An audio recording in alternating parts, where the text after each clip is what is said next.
चलिए आज अगर 4 सुधरी तो आगे आने वाले समय में 1 साल तब होगा 4 वो 40 को सुधार लेंगे। अब मेन पॉइंट पर आइए।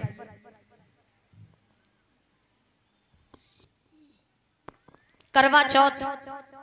अब भैया ध्यान दें, जो माताएं बड़ी प्रसन्नता से व्रत रहती है, करवा चौथ के दिन खाना में क्या बनाया जाता है? चावल यानी भात। अरे चावल भात में अंतर नहीं है क्या? वैसे आप लोग समझते कम है, हंसते ज्यादा है या नहीं? अगर आप लोग हंसो और मैं बताऊं वो मानो तो मुझे भी अच्छा लगता है। मतलब चावल और भात में अंतर नहीं होता। होता चावल कच्चा होता और भात पका होता।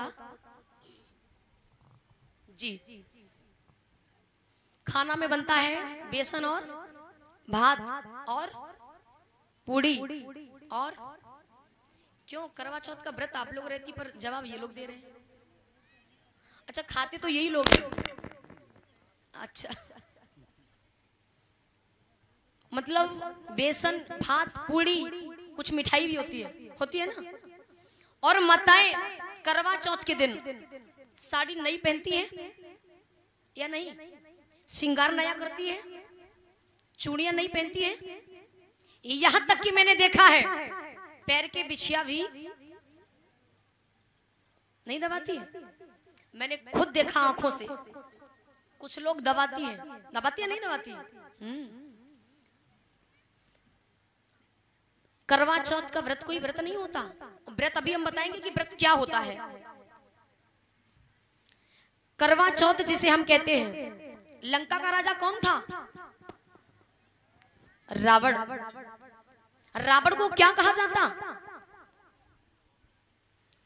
दशकंधर। और क्या कहा जाता?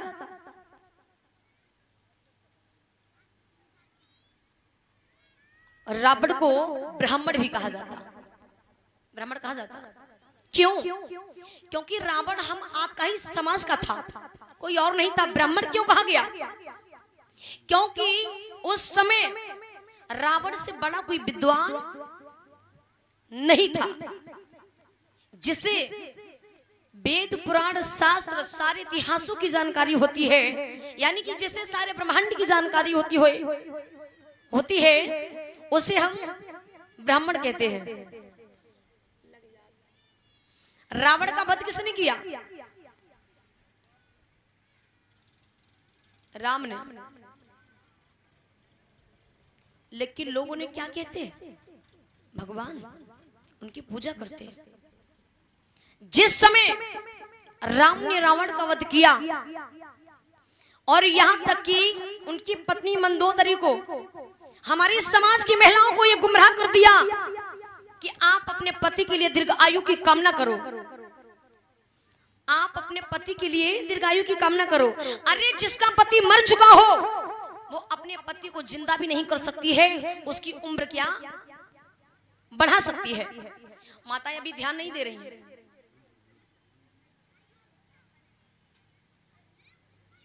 तो उसी समय, यानी अब ध्यान दे, जब हम आपके यहाँ कोई खत्म होता है, जब कोई खत्म हो जाता है, अरे क्या कहते, पतरी काढ़ी जाती, पता नहीं कुछ बोलते हैं जी। उस समय उस दिन खाना में क्या बनता है? यही सब कुछ तो बनता है ना। तो याद रखना माताओं, जब राम ने रावण का वध किया, हमारी समाज की महिलाओं को गुमराह किया, लेकिन हमारी समाज की माताओं को यह नहीं पता कि हम किस लिए करवा का व्रत रखती हैं। क्या अगर तुम्हारे पति को मार दिया जाए और अगर तुमसे कहा जाए कि दीर्घ आयु की कामना करो, अरे आप तो अपने पति को जिंदा भी नहीं कर सकती हैं, उसकी उम्र क्या बढ़ा सकती है?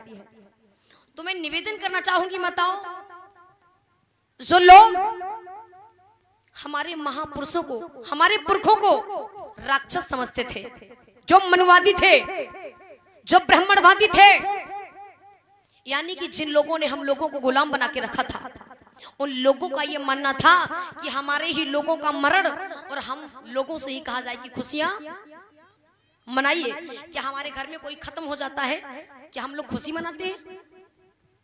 क्या हम लोग धूमधाम से नाचते हैं? क्या हम लोग गाते बजाते हैं? तो याद रखना माताओं, राम ने रावण का वध किया तो हम लोगों को ये बहका दिया कि खुशी मनाओ। तो ये करवा चौथ का व्रत कोई व्रत नहीं होता है। ये करवा चौथ जो है हम लोगों के लिए एक बहुत दुख का समय होता है, शोक का समय होता है, ना कि खुशी का अवसर होता है। तो निवेदन है कि जो माताएं करवा का व्रत रखती हैं वो आज से करवा चौथ का व्रत रखना छोड़ दे। यदि आप अपने पति को जिंदा देखना चाहती हैं तो, यदि आप अपने पति को चाहती हैं तो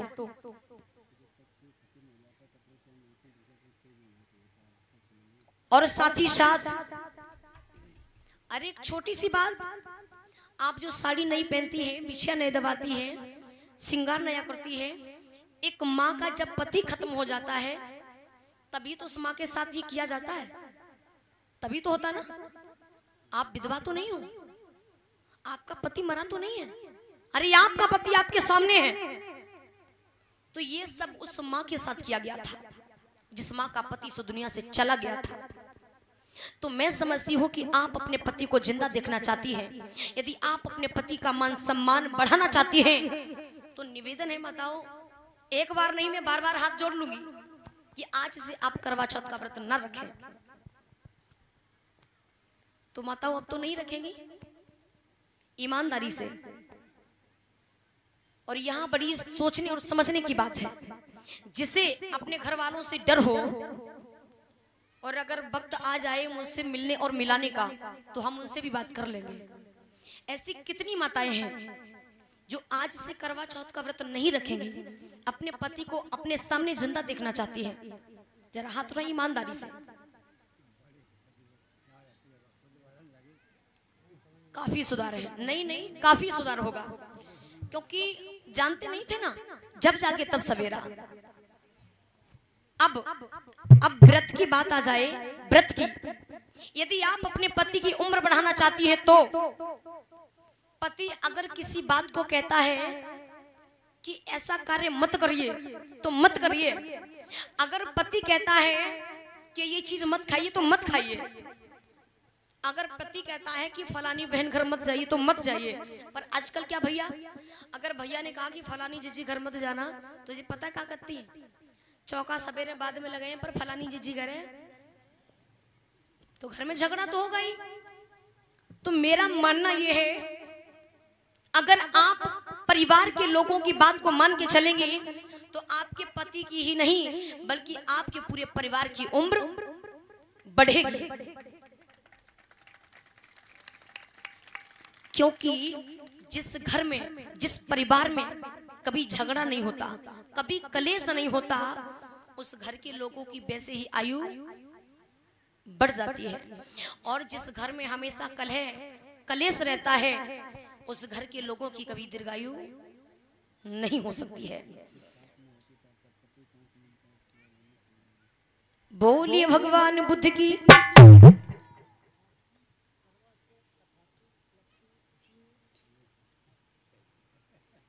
और इन्हीं शब्दों पर खुश होकर के, क्योंकि सम्मान के लिए एक पुष्प ही बहुत बड़ा होता है। ये दादाजी 10 राष्ट्रीय मुद्राओं का दान दे रहे, तथागत शील प्रदान करें, सिर हमेशा इनकी रक्षा करें। कहीं समझ तो आया ना।